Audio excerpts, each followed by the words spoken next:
A paz do Senhor a todos, que Deus venha abençoar grandiosamente. Vamos fazer aqui uma leitura explicativa no livro de 1 Tessalonicenses, capítulo 1, versículo do 1 ao 6, pedido esse feito pelo nosso irmão Santana.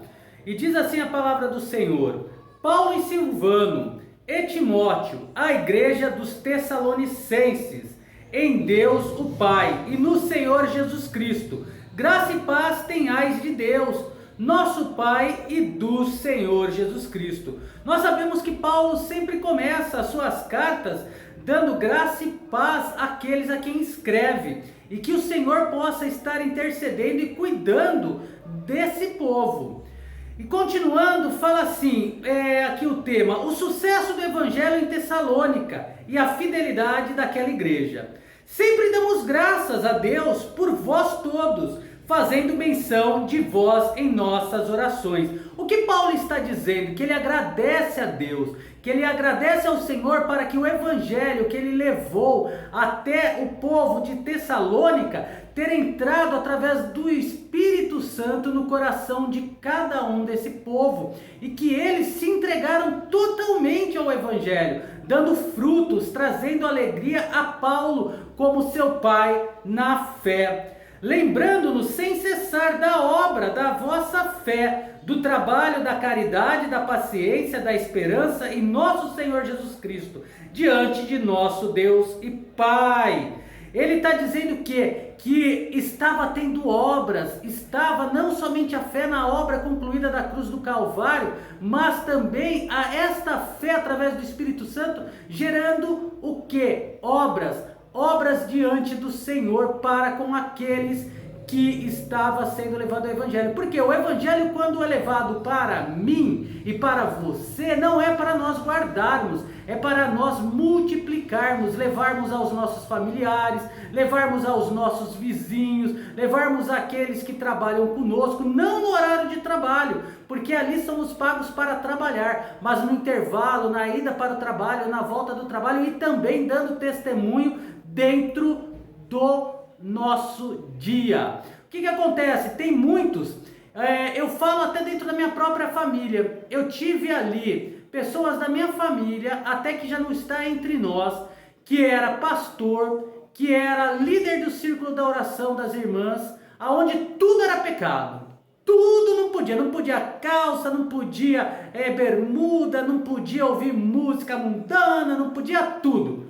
Mas eles também não podiam se calar e se calaram. Não levaram o evangelho para os meus familiares, deixando até que familiares que também já não estão entre nós viessem a morrer sem ouvir a grande verdade, que não é o não pode, é Jesus Cristo crucificado. Ele pagou todos os pecados e você não tem poder para abandonar o pecado, mas através das sagradas escrituras, do agir do Espírito Santo, ele operará um milagre na sua vida. Esse é um grande erro cometido por todos. Mas o povo de Tessalônica, eles tinham o que de maior? Eles tinham eles recepcionavam aqueles que passavam por eles.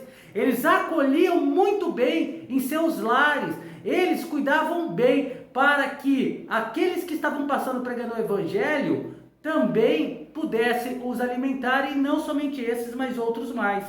Sabendo, amados irmãos, que a vossa eleição é de Deus, está confirmando aqui, é Deus que deu isso a eles, que tenha dado também a mim e dado a você. Porque nosso evangelho não foi a vós somente em palavras, mas também em poder, e no Espírito Santo, e em uma certeza, como bem sabeis, quais fomos entre nós por amor de vós. E vós fostes feitos nossos imitadores e do Senhor, recebendo a palavra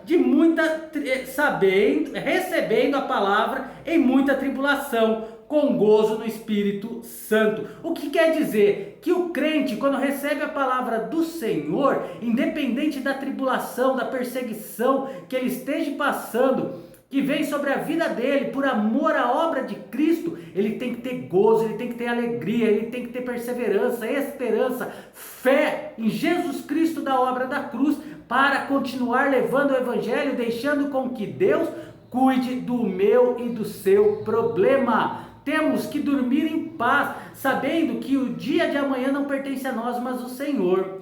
Essas são as minhas palavras, o meu pensamento. Mas vamos ver aqui o que o autor da Bíblia Pentecostal fala a respeito do versículo 4. Sabendo, amados irmãos, que a vossa eleição é de Deus. Eu adorei essa explicação. A descrição que Paulo faz dos eleitos de Deus acha-se nos versículos do 6 ao 10. São os que seguem a Cristo, sofrem as tribulações com gozo no Espírito Santo e se tornam exemplos de fé e retidão para o próximo. Deixaram o pecado, servem a Deus e esperam a segunda vinda do Filho de Deus. Se eu e você estamos, através da palavra, através do agir de Deus, pelo Espírito Santo, abandonando o pecado, esperando a segunda vinda, pregando o Evangelho, nós estamos fazendo certo, nós somos mais do que vencedores em Cristo Jesus. Sabe por quê? Olha o que ele diz: a doutrina que alguns defendem, de que se alguém professar Cristo como Salvador será salvo, independente do seu modo de viver, de se arrepender, de aceitar Cristo como seu Senhor, acaba adorando a tudo que aparece na sua frente, perseverar na fé ou possuir o fruto do Espírito Santo. Isso daí não vai gerar salvação para ninguém. Essa doutrina é de Satanás, não é nada vindo dos altos céus. Não se acha em parte alguma da palavra de Deus. É uma flagrante corrupção da doutrina original da salvação pregada por Cristo e pelos apóstolos. E aí ele fala aqui do versículo 5, né? Onde que diz: porque o vosso evangelho não foi a vós somente em palavras, mas também em poder no Espírito Santo. A pregação apostólica do evangelho consistia em 4 elementos especiais, que é o que tem que acontecer ainda nos dias de hoje. Se não estiver acontecendo, tem algo errado com aquele que está pregando o evangelho. E ela diz o seguinte: 1. Os apóstolos pregavam aos outros a palavra de Deus e de Cristo. Quer dizer o quê? O que estava vindo antes de Cristo ser homem, e o que Cristo pregou após ele vir a ser homem, e o que ele deixou através do Espírito Santo após a morte e a ressurreição, para que Paulo, para que Pedro, para que Tiago, João e os demais viessem a pregar a cruz, a nova aliança. Se não está sendo pregado isso, está pregando dinheiro, está pregando ofertas valiosas, isso e aquilo, fuja, irmão, fuja. Tem algo de errado aí no ministério que você está seguindo. Número 2. Pregava uma palavra de Deus no poder do Espírito Santo. Será que é no poder do Espírito Santo que está sendo pregada a palavra de Deus? Ou está pregando no reteté? Está pregando na bagunça? 1 Coríntios 14, do 1 até o último versículo de 14. Lê lá para ver como é que está a sua igreja. Se está andando como andavam os coríntios ou se consertaram como Paulo os exortou. Mateus 3,11, Atos 1,5 ao 8 e Atos 2,4 fala sobre isso.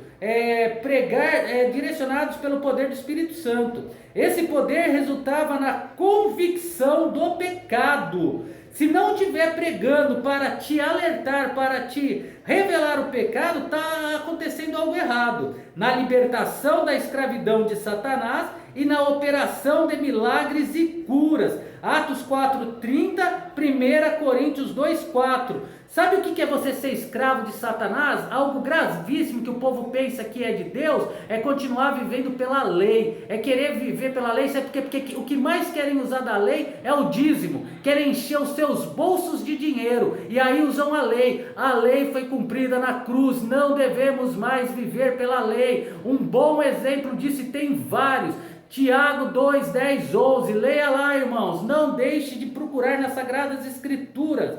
O item 3, a mensagem era proclamada com profunda convicção, porque tinha fé em Cristo e no Espírito Santo operando nele. Possuíam em seus corações a plena certeza da veracidade do poder da mensagem. Romanos 1,6. Hoje em dia é colocado filosofia, é colocado piada, é colocado chacota, é colocado brincadeirinha, mesa de bilhar, academia, jogos, tudo para ganhar fiéis, para que os cofres daqueles que deveriam de pregar a palavra seja cheio, mas a palavra do abandono do pecado não é pregado. É muito complicado nos dias de hoje.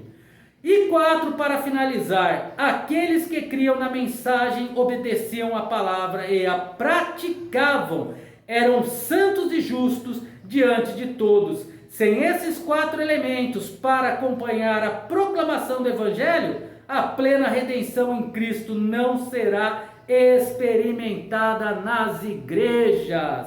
Irmãos, é forte, é complicado abandonar aquilo que uma pessoa se diz pastor, missionário, apóstolo, pregador do Evangelho, pregando algo de errado, porque você vai sentir no seu coração medo de abandonar o que ele lançou no seu coração. Mas se não for esses 4 fundamentos, é obra de Satanás.